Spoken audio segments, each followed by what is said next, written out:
اسامہ بن زید رضی اللہ عنہ سے روایت ہے کہ آپ صلی اللہ علیہ وآلہ وسلم نے فرمایا، تم میں سے پہلے لوگ اس لیے ہلاک ہو گئے کہ اگر ان میں سے کوئی معزز شخص چوری کرتا تو اسے چھوڑ دیتے، لیکن اگر کوئی کمزور چوری کر لیتا تو اس پر حد قائم کرتے۔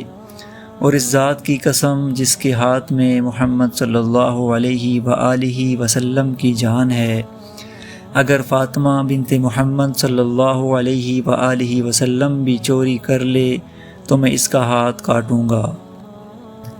ابو ہریرہ رضی اللہ عنہ سے روایت ہے کہ رسول اللہ صلی اللہ علیہ وآلہ وسلم نے فرمایا، ان فتنوں سے پہلے جو تاریک رات کے حصوں کی طرح چھا جانے والے ہوں گے، نیک اعمال کرنے میں جلدی کرو۔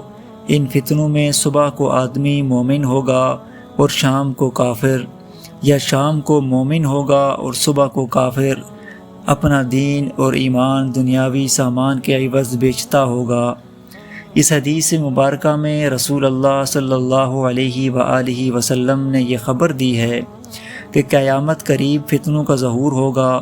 فتنوں کی کثرت کی وجہ سے لوگوں کی نظروں میں دین اور ایمان کی کوئی حیثیت باقی نہیں رہے گی۔ دنیا حاصل کرنے کی دوڑ لگی ہوگی، جتنی کہ دنیاوی مفادات کے لیے اپنے دین اور ایمان کا سودا کرنے میں کوئی جھجک نہیں ہوگی۔